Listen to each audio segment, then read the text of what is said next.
notre pays, ou surtout l'univers que nous allons offrir. Notre enfant sera un fils pour toi, César.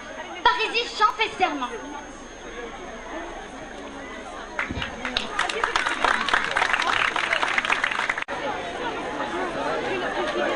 Regarde comme il t'acclame. Tu t'assieds sur le train. Puis tu salues à droite, à gauche. Tu jettes un regard courroucé à quelqu'un. Je tremble. Tu me vois trembler. Non, ne souris pas. Sinon, on ne tremblerait plus. Maintenant, les prisonniers vont être traînés devant toi un par un. Celui-ci n'a aucun pouvoir nulle part, donc n'a pas d'importance. Mais tu veux être reconnu comme un noble souverain. Qu'est-ce que tu dis? Toi, je te pardonne. Plus fort, voyons. Si tu veux pardonner, il faut que tout le monde le sache. Toi, je te pardonne.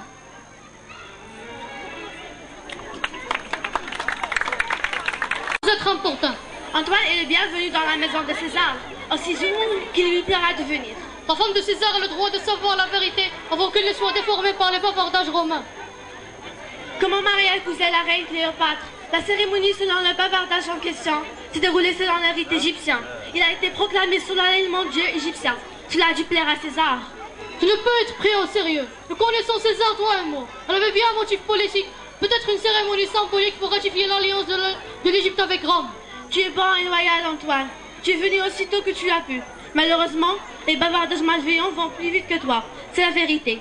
Sais-tu par exemple que la reine Cléopâtre a eu un enfant de César? Oui, Antoine, nous le connaissons bien, toi et moi.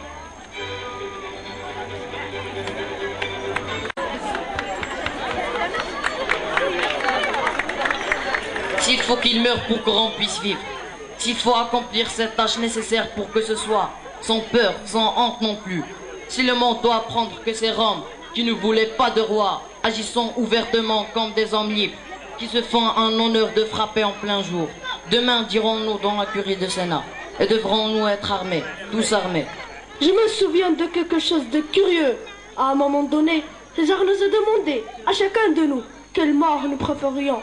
Et lorsque tu fais à son tour de parler, il me fixa et dit, soudain, curieux, non?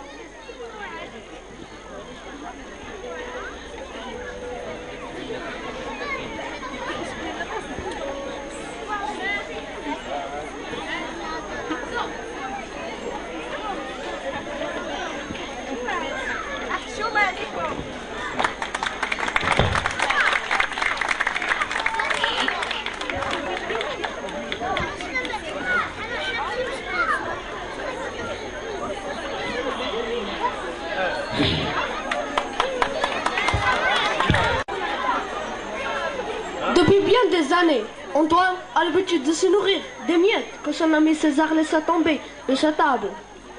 Je dis qu'il se mérite l'un et l'autre, qu'il demeure en Égypte et qu'il garde sa vie comme il l'a choisi, mais qu'il ne gâche pas les possessions du peuple romain. Le peuple romain, qu'est-ce que la gloire et l'empire pour le peuple romain? Le grand Antoine, es-tu content? Alors aussi il le sent. Peu importe qu'Antoine reste des mois ou même des années loin de Rome, sans leur accorder une pensée. Mais les Romains ont pour lui qu'affection, respect et louange. Loin dis-tu, mais jamais de César ni de son fils. Germanicus, serait-ce de moi que tu parles? Tu ne l'es que tant qu'Antoine demeure loin du Rome. Antoine ne reste pas longtemps loin du Rome. Germanicus ne reste pas trop longtemps à Rome.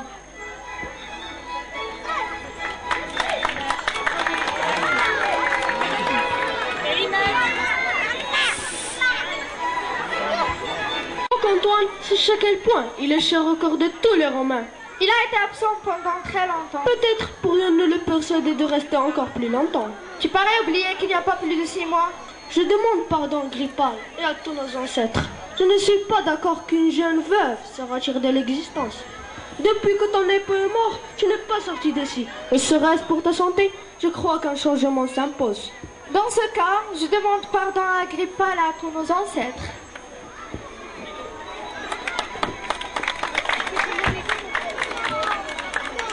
Son commandement. La campagne contre Sparte ne sera pas facile.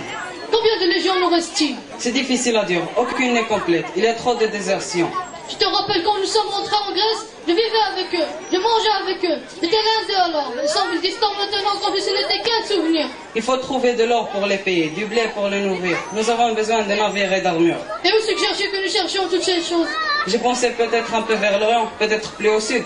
Je te défends de mentionner son nom. Je ne vais pas romper tendre la main à elle comme un mendiant. Pourquoi ne m'a-t-elle pas offert son assistance? Peut-être qu'elle ne le savait pas. Bien sûr qu'elle le sait. Elle sait toujours tout. Ne serait-ce que par gratitude pour ce que j'ai fait pour elle. Peut-être devras-tu lui exprimer en personne. Très bien. Je fais la moitié du chemin. Je t'envoie auprès d'elle. Tu lui ordonneras de venir à moi. Si je dois lui donner des ordres, inutile. Alors convoque-la. Ce sera pire. Alors prie, cajonne, mendie, trouve le mot que tu voudras, mais arrange-toi pour qu'elle vienne à moi. Hein? Attends.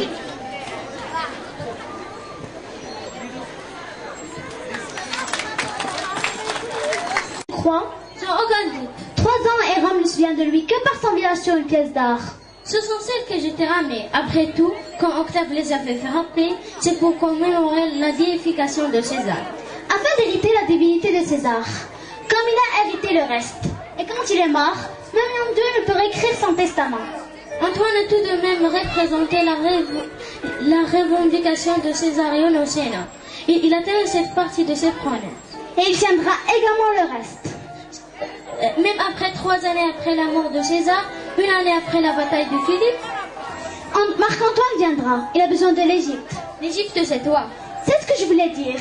Marc-Antoine aura besoin de moi.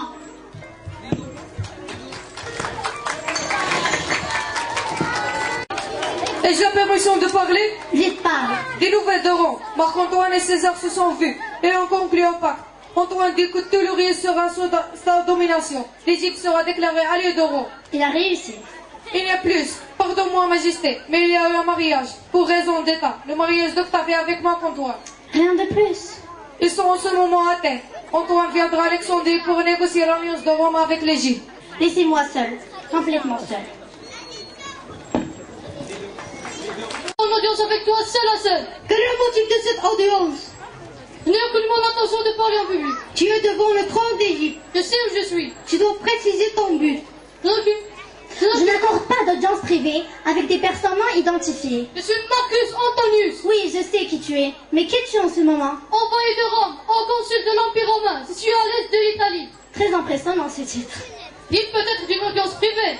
Alors Antoine, tu te présentes devant moi en suppliant? Si tu veux me considérer comme tel. Je le veux. Tu dois par conséquent prendre la position que tout suppliant doit prendre devant ce trône. Tu vas t'agenouiller. Je vais quoi? Tu vas t'agenouiller. Tu as l'audace de demander au grand consul de l'Empire romain. Je l'ai demandé à Caius Julius César. De toi, je l'exige. Bien. Tu peux avoir le traité que tu viens chercher aux conditions suivantes. Par ton autorité comme grand consul de Rome, tu dois céder à l'Égypte immédiatement les pays dont les noms suivent. Judée, Jordan, Arménie et les Chypres de Crète. Tu me demandes là le 1/3 de l'Empire romain. Mettons bien les choses au point. C'est moi qui t'en donne les 2/3. Pour généreux, je ne peux accepter. Je suggère que tu réfléchisses encore. Peut-être pourrais-tu consulter ton supérieur à Rome, Octave César. Je ne t'ai pas permis de disposer. Je peux maintenant disposer.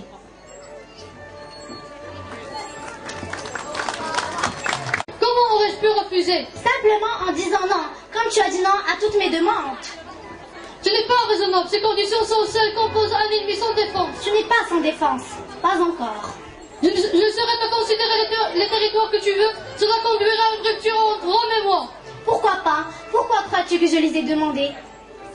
Quelle est la cause de ta colère? Que je traitais avec Octave comme j'ai pu ou que j'ai épousé sa sœur? Jalousie ou politique? Les deux. Et maudit sois-tu si tu n'arrives pas à comprendre ni l'une ni l'autre.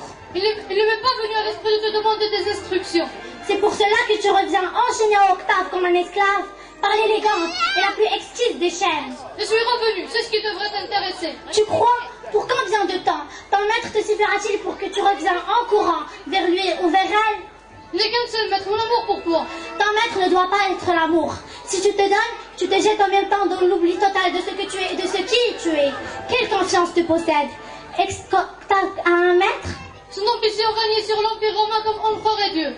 Et qui se dresse sur sa route? Toi et moi. J'oublie mon fils, légitime héritier du nom prestigieux et de la gloire du grand César.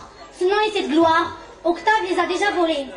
Et à présent, il détruit au nom de sa sœur l'amour que Rome a pour toi. Parle d'Octave, qu'il soit rassuré maintenant. C'est lui qui n'a plus besoin d'avoir peur.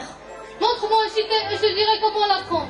Mets-moi devant une armée et je sentirai ses faiblesses. Tu as encore le temps d'agir.